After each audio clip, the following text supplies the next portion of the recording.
Welcome to V3 news. లక్ష్యం సమాజహితం. నేను Emilia. బులెటిన్లో ముందుగా హెడ్లైన్స్ చూద్దాం.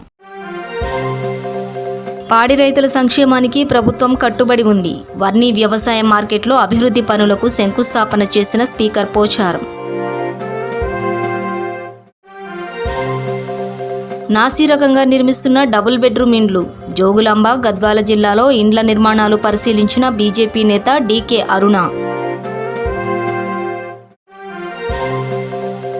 అరకొర సౌకర్యాలతో ఇబ్బందులు పడుతున్న హాస్టల్ విద్యార్థులు.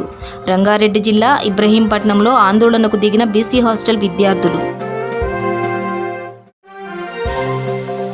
2 తెలుగు రాష్ట్రాలలో ఘనంగా జరుపుకుంటున్న తొలి ఏకాదశి. ఉదయం నుంచే దేవాలయాలకు బారులు తీరిన భక్తులు. నిజామాబాద్ జిల్లా వర్ణి మండల్ కేంద్రంలో గురువారం స్పీకర్ పోచారం శ్రీనివాసరెడ్డి పాడి భవనాన్ని ప్రారంభించారు. ఆయన మాట్లాడుతూ పాడి రైతులను ప్రభుత్వం ఆదుకుంటుందన్నారు. మరో 4.5 సంవత్సరాలు ఎన్నికలు లేవని ప్రజా సమస్యలపై దృష్టి పెడతామన్నారు. ప్రజల కోసం పనిచేసే ప్రభుత్వం నిజమైన ప్రభుత్వం అన్నారు. ప్రజల కోసం పనిచేయని ప్రభుత్వం, వ్యక్తుల కోసం పనిచేసే ప్రభుత్వం నిజమైన ప్రభుత్వం కాదన్నారు. పాడి రైతులను అన్ని విధాలుగా ఆదుకుంటామన్నారు.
దీనికి ఎన్నో అడ్డంకులు.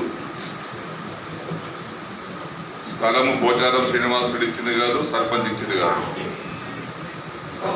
పాల ఉత్పత్తిదారుల యొక్క శ్రమ ఫలితంగా ఈ సొసైటీ చేస్తున్నటువంటి వ్యాపారం వచ్చినటువంటి లాభంతో ఈ స్థలం కొన్నారు. వచ్చినటువంటి వ్యాపార లాభంతో బిల్డింగ్ కట్టుకున్నారు. ఇలా పోచారం శ్రీనివాసరెడ్డి రూపాయి ఇవ్వలే, గ్రామ పంచాయతీలో గతం జాగివ్వలే, 12 సెంట్లు, మిగతా మీద ఉన్నది. సో దీనికి నిర్మించుకోవడానికి అనుమతి కోసం 2 ఏళ్ళు పట్టింది. నిర్మించుకోవడానికి అనుమతి ఇవ్వాలి. అనుమతి ఇవ్వడానికి ఆనాడు ఉన్నటువంటి గ్రామ పంచాయతీ వ్యవస్థ 2 ఏళ్ళు కాలయాపన చేశారు.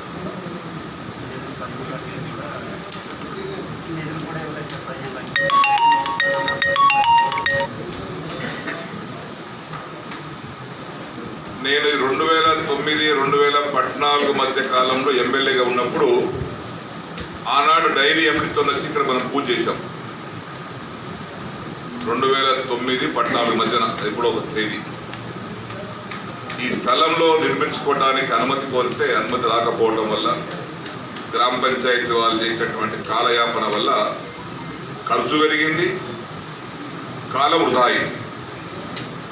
అయినప్పటికీ దేవరాజు గారు ఓపికతో వారి పాలకవర్గ సభ్యులు, పాల ఉత్పత్తిదారులు శ్రమతో నిర్మించుకున్నటువంటి భవనానికి ఈరోజు ప్రారంభం చేసుకున్న సందర్భంలో వారికి అందరికీ పేరు పేరున అభినందనలు, శుభాకాంక్షలు తెలియపరుస్తా ఉన్నాను. నేను అనుకుంటా నాణ్యత లేని డబుల్ బెడ్రూమ్ ఇండ్ల నిర్మాణం పనులను బీజేపీ నేత డీకే అరుణ పరిశీలించారు. పట్టాలు ఇచ్చిన స్థలంలో ఇండ్ల నిర్మాణం చేయాలని, ఏరియా ఆసుపత్రి వెనుక కొత్త ఆసుపత్రి నిర్మించాలని ఆమె కోరారు. జోగులాంబ గద్వాల జిల్లా కేంద్రంలో తమ హయాంలో సేకరించిన 80 ఎకరాల స్థలంలో 2520 ఇండ్లు నిర్మిస్తామని ప్రజలను మభ్యపెట్టిన టీఆర్ఎస్ నాయకులు నాణ్యత లేని ఇళ్లు కడుతున్నారని డీకే అరుణ ఆరోపించారు. తాము గతంలో సేకరించిన స్థలంలో కొంతమందికి ఇళ్ల పట్టాలు ఇచ్చామని, వారికి కేంద్ర ప్రభుత్వం ద్వారా ఇళ్లు నిర్మించేందుకు చర్యలు తీసుకుంటామని అన్నారు. ప్రభుత్వ ఆసుపత్రి వెనుక గల 9 ఎకరాల స్థలంలో 300 పడకల ఆసుపత్రి నిర్మించాలని, పరుమల ప్రాంతంలో నిర్మిస్తే ఊరుకోమని ఆమె హెచ్చరించారు.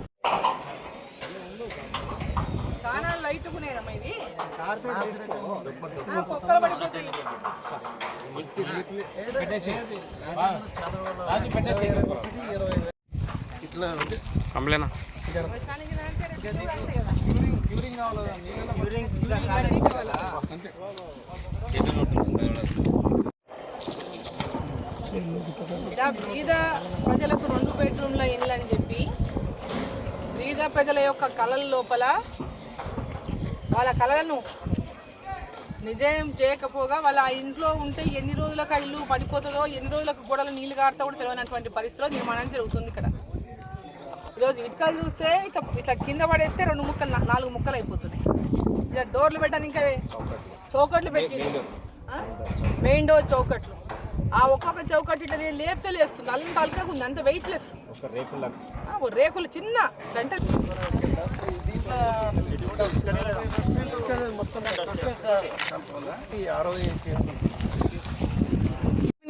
సేకరించి ఇండ్ల స్థలాలు ఈ పట్టణ ప్రాంతంలో ఉన్నటువంటి ప్రజలకు అందరికీ కూడా బీదవాళ్ళు ఇండ్ల స్థలాలు కొనుక్కునే పరిస్థితి మాకు లేదు. మాకు అందరికీ కూడా ఇండ్ల పట్టాలు ఇవ్వాలి, మేము ఇండ్లు ఆ తర్వాత ఇండ్లు ఇవ్వాలి, ముందు పట్టాలు ఇవ్వాలనేటటువంటి ఒక ఆలోచనతో ఇండ్లు లేనటువంటి వాళ్ళకందరికీ ఆనాడు ఇంటి స్థలాలు ఇవ్వాలనేటటువంటి కార్యక్రమం తీసుకొని 80 ఎకరాల స్థలాన్ని ఈ ప్రాంతంలో సేకరించి ఇక్కడ ఉన్నటువంటి ఎవరైతే పట్టదారులు ఉన్నారో వాళ్ళందరూ ఎక్కడెక్కడ ఉన్నారో వెతికి వాళ్ళతో పిలిచి మాట్లాడి వాళ్ళందరినీ ఒప్పించి, అప్పుడు మార్కెట్ రేటు కూడా మాకు ఇంకా గవర్నమెంట్ ఇచ్చే రేటు సరిపోదు అంటే కొంత సొంతంగా కూడా ఈ యొక్క ల్యాండ్కు వాళ్ళ కొంత డబ్బులు కూడా ఇచ్చి ఆ రోజు ఈ భూమిని ఇక్కడ సేకరించడం జరిగింది ఇండ్ల స్థలాలకు పట్టాలు ఇవ్వటం కోసం.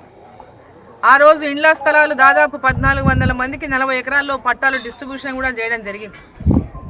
ఇంకా ఇది సెకండ్ ఫేజ్లో దీన్ని లేఅవుట్ చేసినాక పట్టాలు డిస్ట్రిబ్యూషన్ చేయాలని దీన్ని అప్పటికి లేఅవుట్. నిజామాబాద్ జిల్లా బాన్సువాడ నియోజకవర్గం వర్ణి మండల కేంద్రంలోని వ్యవసాయ మార్కెట్లో 30 లక్షలతో నూతనంగా నిర్మించిన మార్కెట్ కమిటీ కార్యాలయం భవనం, 50 లక్షలతో నిర్మించిన సీసీ రోడ్లను ప్రారంభించి 30 లక్షలతో నూతన గోడౌన్ నిర్మాణ ప్రాంతం లెవెలింగ్ పనులకు రాష్ట్ర శాసనసభాపతి పోచారం శ్రీనివాసరెడ్డి శంకుస్థాపన చేశారు. ఈ సందర్భంగా ఆయన మాట్లాడుతూ రైతు బాగుంటేనే దేశం బాగుంటుందన్నారు. రైతు బాగోలేకపోతే దేశం అల్లకల్లోలం అవుతుందన్నారు. ఆలిసాగర్ నీటిని త్వరలో అందిస్తామని తెలిపారు స్పీకర్ పోచారం. ఈరోజు మనం వెతికి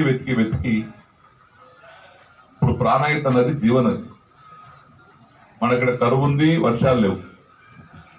ఛత్తీస్గఢ్, మధ్యప్రదేశ్, మహారాష్ట్ర అడవుల నుంచి ప్రవహించే నది ప్రాణహిత నది. ఈరోజు ఉదయం రిపోర్టు ప్రాణహిత నది ద్వారా 30,000 క్యూసెక్స్ నడుస్తున్నాయి. ఇప్పుడు 30,000 క్యూసెక్స్ ప్రవహిస్తున్నాయి ఇవాళ. అది శివనది, దానికి ఎవరే మార్చలేదు. ఆ నది పైన వేరే ప్రాజెక్ట్ లేవు. ఇక పట్టం కూడా రాదు, మొత్తం జంగలే. అడవులలో సింహాలు పుల్లు ఉంటాయి, అంటే ఎవరు ఓడు అడవులో. ఆ యొక్క ప్రాణహిత నది 30,000 క్యూసెక్స్ అంటే రోజు 3 టీఎంసీ నీళ్ళు వస్తున్నాయి. ఈ రోజుకే లక్షల క్యూసెక్స్ ప్రవహించే నది ప్రాణహిత నది. పాన్స్వాడ వర్ణి ఉంటే దీన్ని 4 విభజించాం. పాన్స్వాడ నుంచి పీర్పూర్ విడదీశాం, వర్ణి నుంచి కోటగిరి విడదీశాం. ఏ మండలం కా మండలం పాలక వర్గాలు నియమించినాం. ఈ పాలక వర్గాలు రాష్ట్రంలో 240 ఉన్నాయి రాష్ట్రంలో. వీటికి అంతకుముందు రిజర్వేషన్ లేవు. ఎంపీటీసీలకు, జెడ్పీటీసీలకు, సర్పంచ్లకు, జెడ్పీ చైర్మన్లకు ఉన్న రిజర్వేషన్ ఇంతకుముందు లేదు. కుల మతాలు ఏం కాకుండా ఎవరికంటే వాళ్ళకి నామినేట్ చేసేవారు. ప్రభుత్వంలో ఎవరుంటే వాళ్ళు నామినేట్ చేసుకునేవారు. కానీ మన గౌరవ ముఖ్యమంత్రి గారు ఈ మార్కెట్ కమిటీలో కూడా అన్ని వర్గాలకు అన్ని కులాలకు ప్రాతినిధ్యం కలిగిస్తారనే ఉద్దేశంతో ఎట్లయితే స్థానిక సంస్థలకు రిజర్వేషన్ నియమించబడ్డదో మార్కెట్ కమిటీలకు కూడా అన్ని వర్గాల వరకు రిజర్వేషన్ మొదటిసారి చేసినటువంటి ప్రభుత్వం మన తెలంగాణ ప్రభుత్వం. అందులో ఆడబిడ్డలకు కూడా 50% కేటాయించి ఈరోజు నారోజు దేవుబాయి గారు మార్కెట్ కమిటీ అధ్యక్షులు అయ్యారంటే ఇది బీసీ మహిళకు కేటాయించబడ్డది కాబట్టి వారికి వాళ్ళ అవకాశం వచ్చింది. ఒకవేళ బీసీ మహిళకు కేటాయించడం జరగకపోతే ఇప్పుడు ఎవరో ఉండేవారు, ఇక్కడ ఎవరో ఉంటూరు కానీ ఆడబిడ్డ ఉండేది కాదు ఇక్కడ. అందులో బీసీలో దొరికేది కాదు. ఈరోజు ఎస్సీలకు కానీ బీసీలకు కానీ ట్రైబల్స్ కానీ రిజర్వేషన్ ఓసీలకు కానీ మహిళలకు రిజర్వేషను అన్ని వర్గాల రిజర్వేషన్ మొట్టమొదటిగా తెలంగాణ రాష్ట్రం వచ్చిన తర్వాతనే మన ముఖ్యమంత్రి గారు సదావకాశాన్ని కలిగించడం చాలా శుభదాయకం అని చెప్పేసి కూడా మనం చేసుకుంటూ చేయాలని మనసు ఉన్నప్పుడు మార్కెట్ని కానీ సర్పంచ్ని కానీ ఒక మండలాన్ని కానీ ఒక జిల్లా పరిషత్ కానీ ఒక రాష్ట్రాన్ని కానీ సంకల్పం చాలా గొప్పది. నేను చెయ్యాలనే తపన కావాలి ఒక వ్యక్తి. నేను అందుకే చాలాసార్లు అంటుంటాను, కొంతమంది బాధ కూడా ఉండొచ్చు. రంగారెడ్డి జిల్లా ఇబ్రహీంపట్నంలోని బీసీ హాస్టల్ విద్యార్థుల సమస్యలపై ఇబ్రహీంపట్నం అంబేద్కర్ చౌరస్తాలో బీసీ విద్యార్థులు ధర్నా నిర్వహించారు. హాస్టల్లో కనీస మౌలిక వసతులు లేవని, 200 మంది విద్యార్థులు ఉన్న ఈ హాస్టల్ భవనంలో 2 బాత్రూంలు మాత్రమే ఉన్నాయని, విద్యార్థులు ఎక్కువ మంది ఉన్నారని, హాస్టల్ రూమ్లు తక్కువగా ఉన్నాయని వాపోయారు. ఈ ధర్నాకు సంఘీభావంగా తెలంగాణ రాష్ట్ర కార్పొరేట్ విద్యా నియంత్రణ చైర్మన్ చెన్నూరు శ్రీనివాసులు, అదేవిధంగా తెలంగాణ ప్రజల పార్టీ స్టేట్ యూత్ వింగ్ కోట్లు వాసు, బీవీఎం స్టేట్ ప్రెసిడెంట్ బట్టు శ్రీధర్, బీసీ హాస్టల్ విద్యార్థులు ఈ ధర్నాలో పాల్గొన్నారు. ధర్నా చేస్తున్నటువంటి విద్యార్థులను పోలీసులు చెదరగొట్టారు. ఈ సందర్భంగా ట్రాఫిక్ కు తీవ్ర అంతరాయం కలిగింది.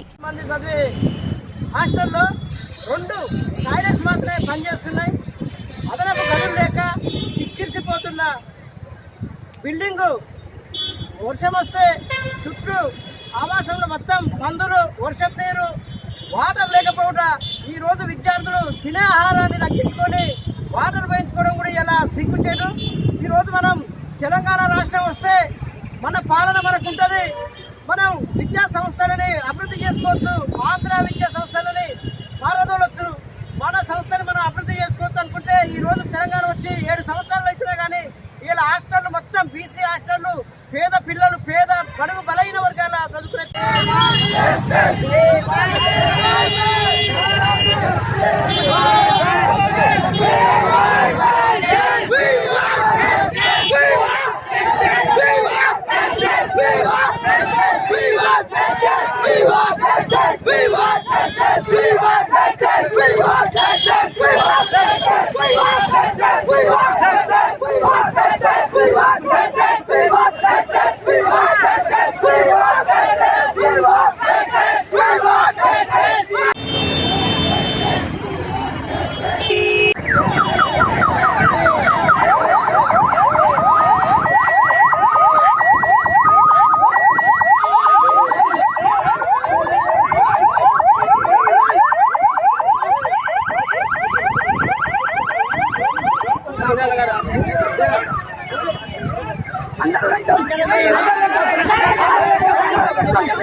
పట్నం సెంట్రల్లో మరి ఈ బీసీ హాస్టల్ విద్యార్థులు మరి ఈరోజు రోడ్డు ఎక్కడానికి కారణం మరి మన పాలకులని చెప్పుకోవచ్చు.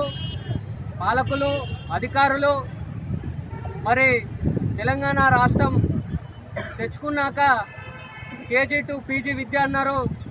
మరి కేజీ టు పీజీ విద్య ఎక్కడ ఉందని ఈరోజు నేను అడుగుతూ, మరి ఇబ్రాహీంపట్నం నియోజకవర్గంలో ఈ బీసీ హాస్టల్ విద్యార్థులు ఈరోజు రోడ్డెక్కిరంటే అక్కడ బీసీ హాస్టల్లో మరి 190 మంది విద్యార్థులు ఉన్నారు. మరి ఆ బీసీ హాస్టల్ వసతి మాత్రం 120 మందికి మాత్రమే. మరి 190 మంది 120 మంది ఉండాల్సిన బిల్డింగ్లో 190 మంది విద్యార్థులు ఎలా ఉంటారు? మరి ఆ బిల్డింగ్ కూడా బాత్రూమ్లు సరిగా ఉండవు, ఆ రూమ్లు సరిగా ఉండవు, వసతులు సరిగా లేక చదువుకోవడానికి ఇబ్బంది పడుతూ ఇద్దరు యువకులు ఆట విడుపుకై సరదాగా నగర శివార్లోని దూలపల్లి ధుమార్ చెరువులో టిక్ టాక్ యాప్ను అనుకరిస్తూ నరసింహ అనే యువకుడు చెరువులో దిగి ఈత రాక మృతి చెందిన సంఘటన పేట్ బషీరాబాద్ పోలీస్ స్టేషన్ పరిధిలో జరిగింది. ఈత సరదాగా ఓ యువకుని ప్రాణం బలిగొంది. మేడ్చల్ జిల్లా కుత్బుల్లాపూర్ మండల దూలపల్లి గ్రామంలో తుమార్ చెరువులో మంగళవారం నరసింహులు, ప్రశాంత్ ఇద్దరు వరుసకు అన్నదమ్ములు. వీరు సంగారెడ్డి వాస్తవ్యులు. సంగారెడ్డి ప్రాంతం నుండి సూరారంలోని ఉండే అన్న ఆయన ప్రశాంత్ దగ్గరకు వచ్చాడు. సరదాగా చెరువు దగ్గరకు వెళ్లి ఇద్దరు ఫోన్లో టిక్ టాక్ ను అనుసరిస్తూ నరసింహ చెరువులో దిగాడు. చెరువు గట్టుపై నుండి ప్రశాంత్ వీడియో చిత్రీకరిస్తుండగా నరసింహ ఈత రాక గల్లంతయ్యాడు. దీంతో భయపడిన ప్రశాంత్ స్థానికులకు సమాచారం ఇచ్చాడు. స్థానికుల సమాచారంతో సంఘటన స్థలానికి చేరుకున్న పోలీసులు రాత్రి కావడంతో మరుసటి రోజు గాలించి మృతదేహంను వెలికితీసి పోస్టుమార్టం నిమిత్తం గాంధీ ఆసుపత్రికి తరలించి కేసు నమోదు చేసుకుని దర్యాప్తు చేస్తున్నారు పేట్ బషీరాబాద్ పోలీసులు. ప్రశాంత్ అని ఇద్దరు కజిన్స్ అన్నదమ్ములు. వీళ్ళది కోహీర్ మండల్, సంగారెడ్డి డిస్ట్రిక్ట్. వీళ్ళు సూరారంలో ప్రైవేట్ జాబ్ చేస్తుంటే ఇద్దరు కజిన్స్. మంగళవారం రోజు మధ్యాహ్నం ఈ దుల్లపల్లి చెరువులో స్నానం చేద్దామని రావడం జరిగింది. అక్కడ ఇద్దరు టిక్ టాక్ తీసుకుంటామని చెప్పి చెరువులో ఏదో వీడియో షూట్ చేస్తుంటే నర్సింహులు లోపలికి వెళ్ళి అక్కడే మునిగిపోయి టిక్ టాక్ చేస్తుండగా అక్కడే మునిగిపోయి చనిపోవడం జరిగింది. తర్వాత వాళ్ళ కజిన్ కంప్లైంట్ ఇస్తే 174 కేసు చేసిన డెడ్ బాడీ ఇలా తీసి గాంధీ హాస్పిటల్లో ఉంపి వాళ్ళకి హ్యాండ్ ఓవర్ చేయడం జరిగింది. ముఖ్యంగా యూత్కు చెప్పేది ఏంటంటే ఈ టిక్ టాక్ అనే మోజులో పడి డేంజరస్ మూమెంట్ చేసుకుంటూ డేంజరస్ ఈవెంట్ చేసుకుంటూ చాలా ప్రమాదాలు జరుగుతున్నాయి. దయచేసి అట్లాంటి కాకుండా చూసుకోండి. నిజామాబాద్ జిల్లా బోధన్ మండలంలోని పాన్ గల్లీలో భాజపా సభ్యత్వ నమోదు కార్యక్రమం నిర్వహించారు మాజీ ఎమ్మెల్యే లక్ష్మీనారాయణ. బోధన్లోని పాన్ గల్లీలో భాజపా సభ్యత్వ నమోదు కార్యక్రమంలో పాల్గొన్న జాతీయ కార్యవర్గ సభ్యులు ఎండల లక్ష్మీనారాయణ. ఈ సందర్భంగా ఆయన మాట్లాడుతూ భాజపాతోనే అన్ని వర్గాల అభివృద్ధి సాధ్యమవుతుందని అన్నారు. రాష్ట్రంలో నిరుద్యోగులు, యువత ఉపాధి లేక ఇబ్బంది పడుతున్నారని అన్నారు. అన్ని వర్గాల సంక్షేమం భాజపాతోనే సాధ్యమవుతుందని తెలిపారు. భాజపా సభ్యత్వ నమోదు చేసుకోవడంలో యువత ముందుకు వస్తున్నారని అన్నారు.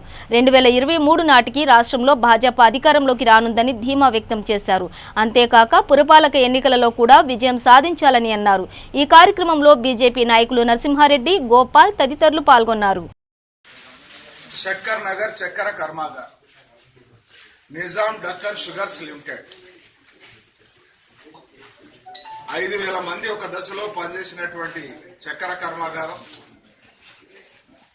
శక్కర్ నగరు, మెటుపల్లి, మెదక్ ప్రాంతాల్లో విస్తరించినటువంటి చక్కెర కర్మాగారం, తెలంగాణకు తలమానికమైనటువంటి చక్కెర కర్మాగారం. తెలంగాణ రాష్ట్ర సమితి అధికారంలోకి వస్తే దీనికి పునర్వైభవం తెస్తామని చెప్పి ముఖ్యమంత్రి చెప్పినటువంటి చక్కెర కర్మాగారం. ముఖ్యమంత్రి అయినాక నడిచిన ఫ్యాక్టరీని మూసేసిండ్రు. ముఖ్యమంత్రి అయినాకనే మూసేసిన ఫ్యాక్టరీని అమ్మకానికి పెట్టిండ్రు.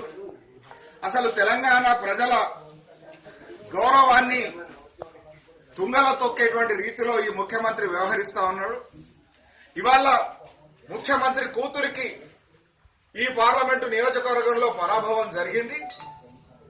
రేపటి వంతు ఈ ముఖ్యమంత్రికి ఇంగితం ఏమన్నా ఉంటే ఈ శక్కర్ నగర్ చక్కెర కర్మాగారాన్ని, మరి దానికి అనుబంధంగా ఉన్నటువంటి మరి 2 చక్కెర కర్మాగారాలను అమ్మకం బారి నుంచి ఆ బకాయిలు ప్రభుత్వము తీర్చి రైతులకు, కార్మికులకు ఈ చక్కెర కర్మాగారాన్ని కాపాడాలా, ఇచ్చిన మాటకు కట్టుబడాలా. లేకపోతే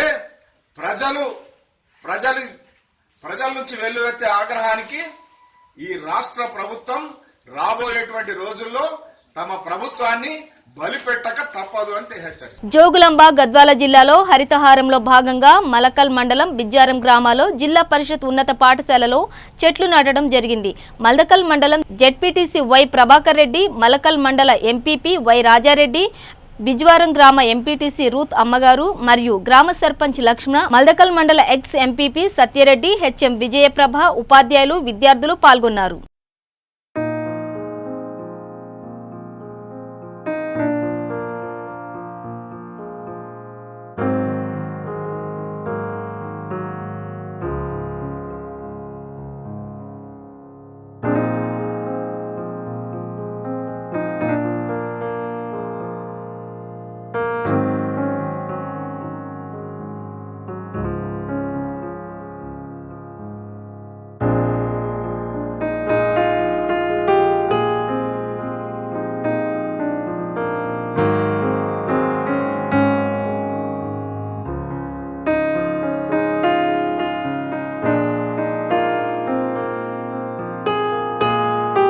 కర్నూలు జిల్లా కోడుమూరు మండలం వర్దూరులోని మండల ప్రాథమిక పాఠశాలలో తాగునీటి సమస్యను తీర్చాలంటూ విద్యార్థులతో పాటు తల్లిదండ్రులు ధర్నా చేశారు. భోజన సమయంలో తాగునీరు లేక చిన్నారులు రోడ్డుపైకి వచ్చి ప్రమాదాలకు గురవుతున్నారని వాపోయారు. ఉదయం పాఠశాల గేటుకు తాళం వేసి ధర్నా నిర్వహించారు తల్లిదండ్రులు. జోగులాంబ గద్వాల జిల్లా రాజోలి మండల పెద్ద తాండ్రపాడు గ్రామంలో ఈ రోజు వర్షం కోసం రైతులు పూజలు నిర్వహించారు. అందులో గ్రామంలోని రైతులు అధిక సంఖ్యలో పాల్గొని పూజలు నిర్వహించారు.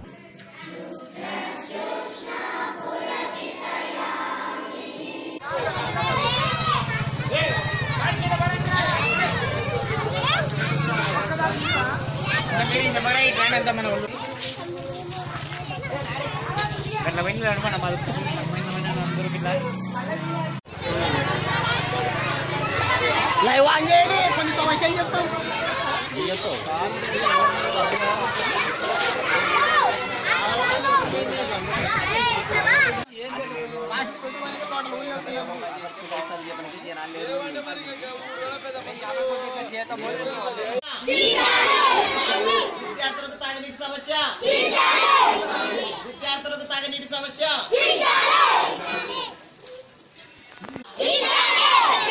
విద్యార్థులకు తాగునీటి సమస్య, విద్యార్థులకు తాగునీటి సమస్య. పిల్లలు అన్నం తిన్న తర్వాత నీళ్లు తాగడానికి కూడా లేవు. ఆ అన్నం తిని వాళ్ళు ప్లేట్లు కడుక్కొని చాలా దూరం వెళ్ళి దాదాపు ఒక రోజుకి 5-6 మంది పిల్లలు కింద పడుతున్నారు రోడ్డు పైన. దానివల్ల పిల్లలకి దెబ్బలు తగులుతున్నాయి. ఈ స్కూల్కి కనీసం ఏ సౌకర్యం లేదు.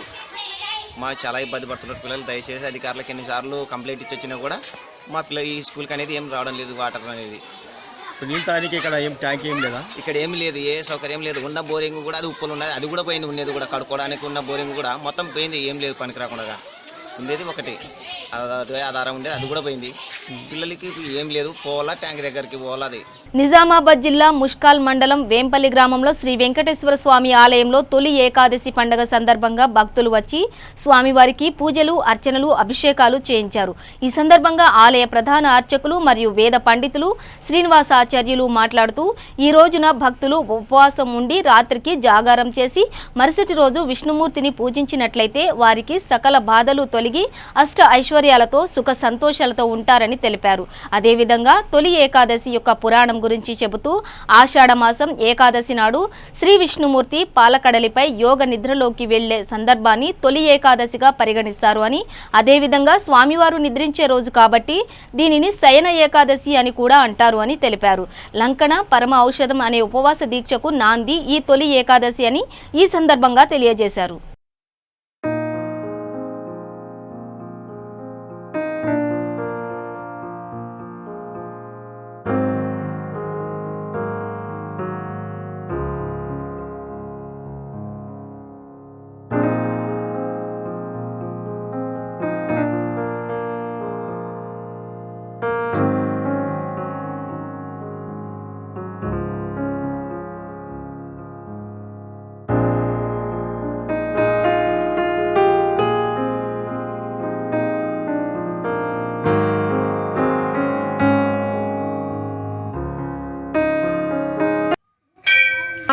ప్రపంచే మమేకం శరణం ప్రజా హంతా సర్వ పాపేభ్యో మోక్షం మాతులః దీర్ఘ సుమంగళి భవ దీర్ఘాయుష్మాన్ భవ అఖండ విద్యా బుద్ధిం ప్రాప్తిరస్తు మనోభీష్ట ఫలితస్తు ఆరోగ్య సిద్ధిరస్తు.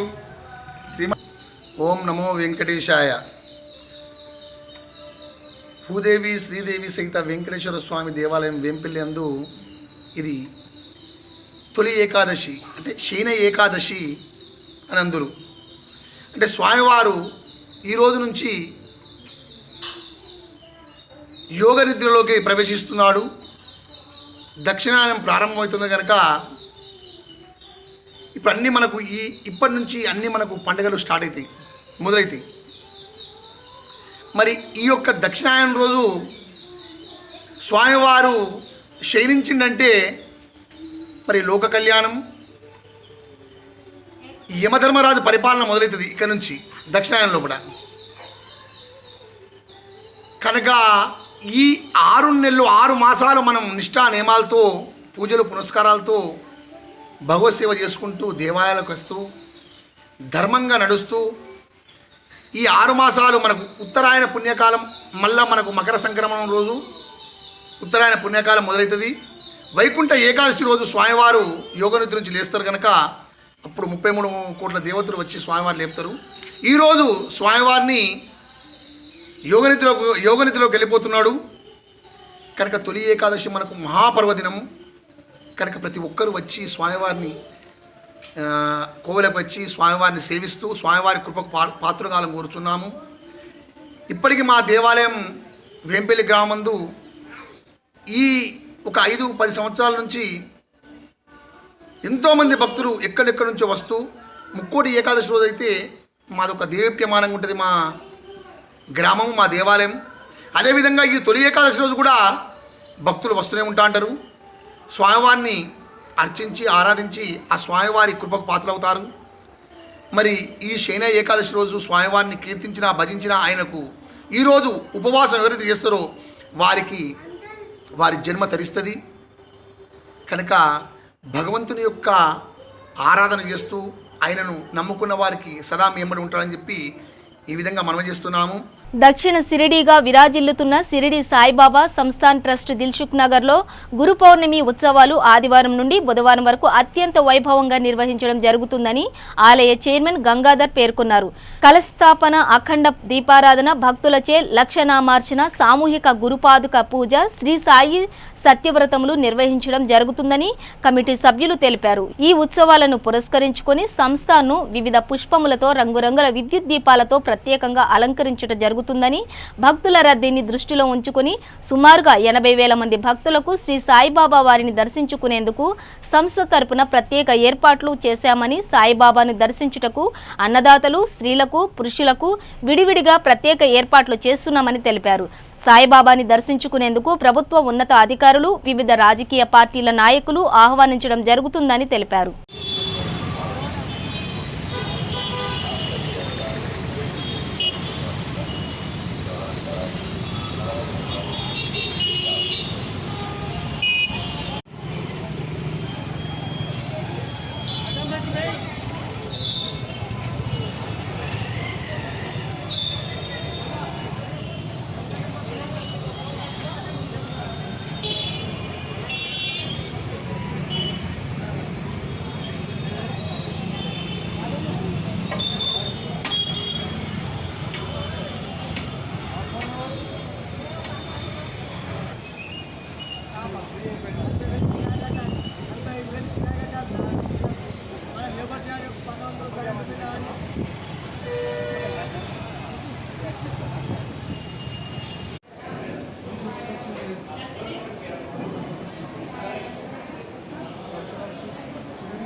బులెటిన్ ముగించే ముందు హెడ్లైన్స్ మరోసారి. పాడి రైతుల సంక్షేమానికి ప్రభుత్వం కట్టుబడి ఉంది. వర్ణి వ్యవసాయ మార్కెట్లో అభివృద్ధి పనులకు శంకుస్థాపన చేసిన స్పీకర్ పోచారం. నాసిరకంగా నిర్మిస్తున్న డబుల్ బెడ్రూమ్ ఇండ్లు. జోగులాంబ, గద్వాల జిల్లాలో ఇండ్ల నిర్మాణాలు పరిశీలించిన బీజేపీ నేత డీకే అరుణ. అరకొర సౌకర్యాలతో ఇబ్బందులు పడుతున్న హాస్టల్ విద్యార్థులు. రంగారెడ్డి జిల్లా ఇబ్రహీంపట్నంలో ఆందోళనకు దిగిన బీసీ హాస్టల్ విద్యార్థులు. 2 తెలుగు రాష్ట్రాలలో ఘనంగా జరుపుకుంటున్న తొలి ఏకాదశి. ఉదయం నుంచే దేవాలయాలకు బారులు తీరిన భక్తులు. ఇవి బులెటిన్ విశేషాలు. చూస్తూనే ఉండండి V3 న్యూస్, లక్ష్యం సమాజహితం.